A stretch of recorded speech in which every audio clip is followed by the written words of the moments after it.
Ya, Assalamualaikum warahmatullahi wabarakatuh.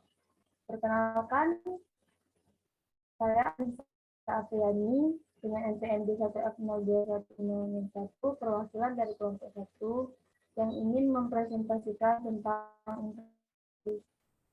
bisnis proses manajemen. Sebelum itu, saya akan memperkenalkan anggota kelompok saya. Anggota kelompok 1 yaitu saya sendiri, Anissa Apriani dengan NPM 01, Widya Fonika Sari, NPM 04, Sofia Ayuan Dinda, NPM 05, Tiara Yamelda, NPM 7, dan Arif Gunawan, NPM 34. Baiklah, saya akan menjelaskan pengertian tentang materi yang kami bawakan ini. Pengertian bisnis proses manajemen. Bisnis proses manajemen atau BMP secara umum adalah sebuah ilmu tentang pengawasan cara kerja yang dilakukan oleh sebuah organisasi atau perusahaan untuk memastikan hasil konsisten dan dapat mengambil keuntungan dari kesempatan dalam melakukan peningkatan kinerja. Dalam hal ini, istilah dari peningkatan dapat memiliki arti yang berbeda, tergantung pada tujuan organisasi. Contoh tujuan peningkatan seperti mengurangi biaya, mengurangi waktu pelaksanaan, dan mengurangi tingkat kesalahan.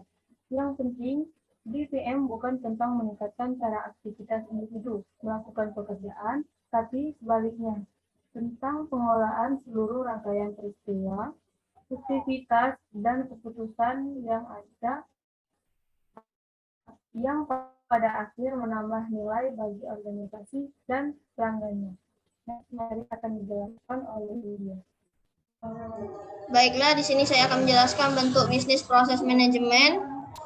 Yang pertama yaitu order to cash. Ini merupakan jenis proses yang dilakukan oleh vendor yang dilakukan saat pelanggan mengajukan pesanan untuk membeli suatu produk atau layanan dan akan berakhir saat produk atau layanan tersebut telah dikirimkan pada pelanggan dan telah dilakukan pembayaran yang sesuai.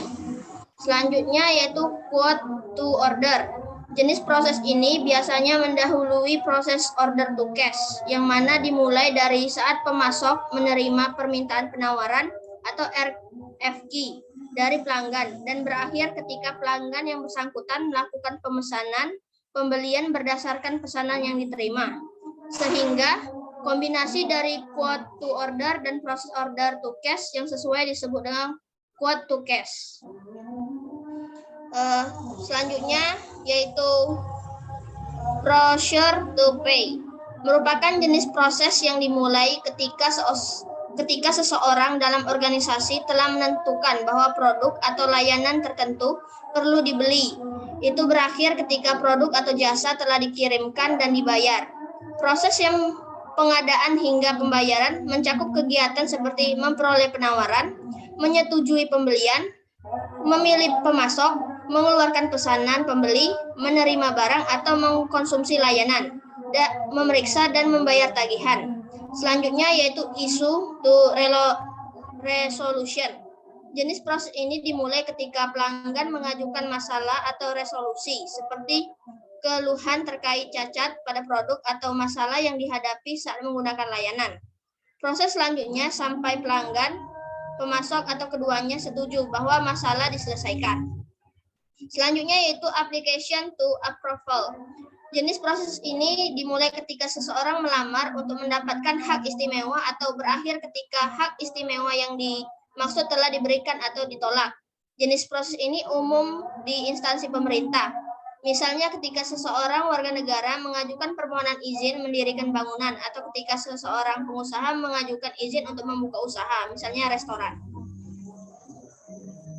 Saya kembalikan kepada moderator.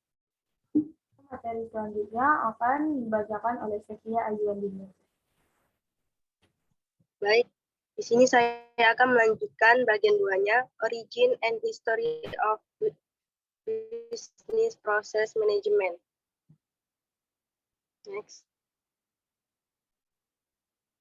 Nah, di sini ada organisasi fungsional. Antara paruh kedua abad ke-19 dan Perang Dunia Pertama, Frederick W. Taylor pada tahun 1856 sampai 1915 mengusulkan seperangkat prinsip yang dikenal sebagai manajemen ilmiah. Efek samping dari gagasan Taylor dan orang-orang pada saat itu adalah munculnya kelas profesional yang baru muncul, yaitu manajer. Sehingga untuk membedakan tanggung jawab manajer, maka solusinya adalah membuat unit fungsional di mana orang-orang dengan fokus yang sama pada bagian dari proses produksi yang dikelompokkan bersama. Unit-unit ini diawasi oleh manajer dengan tanggung jawab yang berbeda. Selain itu, unit dan manajer mereka terstruktur secara hierarkis. Misalnya, divisi berada di bawah departemen, departemen berada di bawah unit bisnis, dan lain-lain. Apa yang kita lihat di sini adalah akar dari unit fungsional yang kita kenal sekarang ketika kita berpikir tentang organisasi. Pembelian, penjualan, pergudangan, keuangan, pemasaran, manajemen sumber daya manusia, dan lain-lain. Next. Selanjutnya ada kejatuhan BPR, proses redesign atau business process re-engineering, sering disingkat BPR. Banyak berita, artikel, dan buku muncul tentang topik ini sepanjang tahun 1990-an. Dan perusahaan di seluruh dunia membentuk tim BPR untuk meninjau dan mendesain ulang proses mereka. Namun, antusiasme terhadap BPR memudar pada akhir 1960-an. Banyak perusahaan menghentikan proyek BPR dan berhenti mendukung inisiatif BPR lebih lanjut. Next. Kemudian selanjutnya ada faktor kejatuhan BPR. Yang pertama, penyalahgunaan konsep.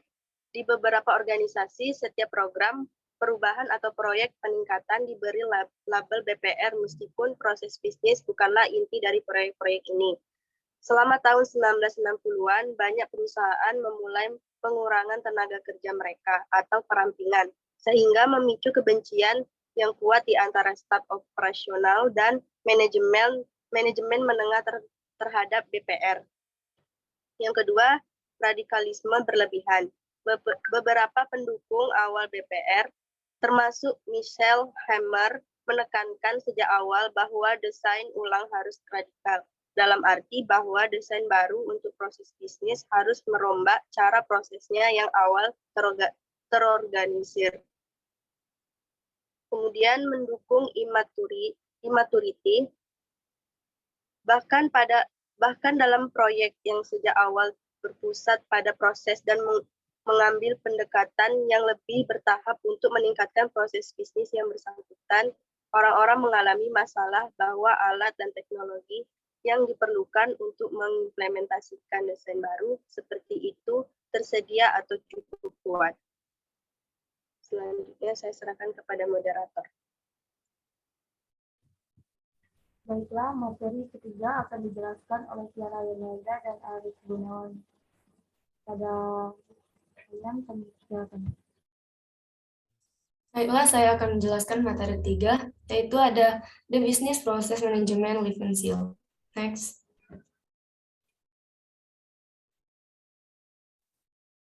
Di sini ada fase siklus BPM. Yang pertama ada proses identifikasi. Pada fase ini, masalah bisnis diajukan. Proses yang relevan dengan masalah yang ditangani diidentifikasi, dibatasi, dan terkait dengan masing-masing lainnya. Hasil dari identifikasi proses adalah arsitektur proses baru atau yang diperbarui dan memberikan pandangan keseluruhan dari proses dalam satu organisasi dan prosesnya. Yang kedua ada proses discovery. Di sini keadaan dari masing-masing proses yang relevan didokumentasikan, biasanya dalam bentuk satu atau beberapa model proses apa adanya. Yang ketiga, yaitu ada proses analisis. Pada fase ini, isu-isu yang terkait dengan proses apa adanya diidentifikasi, didokumentasikan, dan apabila memungkinkan, diukur dengan menggunakan ukuran kinerja.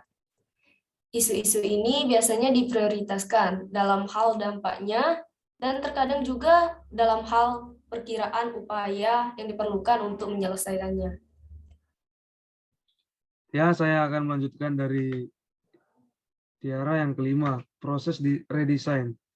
Tujuan dari fase ini adalah untuk mengidentifikasi perubahan pada proses yang akan membantu mengatasi masalah yang diidentifikasi pada fase sebelumnya dan memungkinkan organisasi untuk memenuhi tujuan kinerja.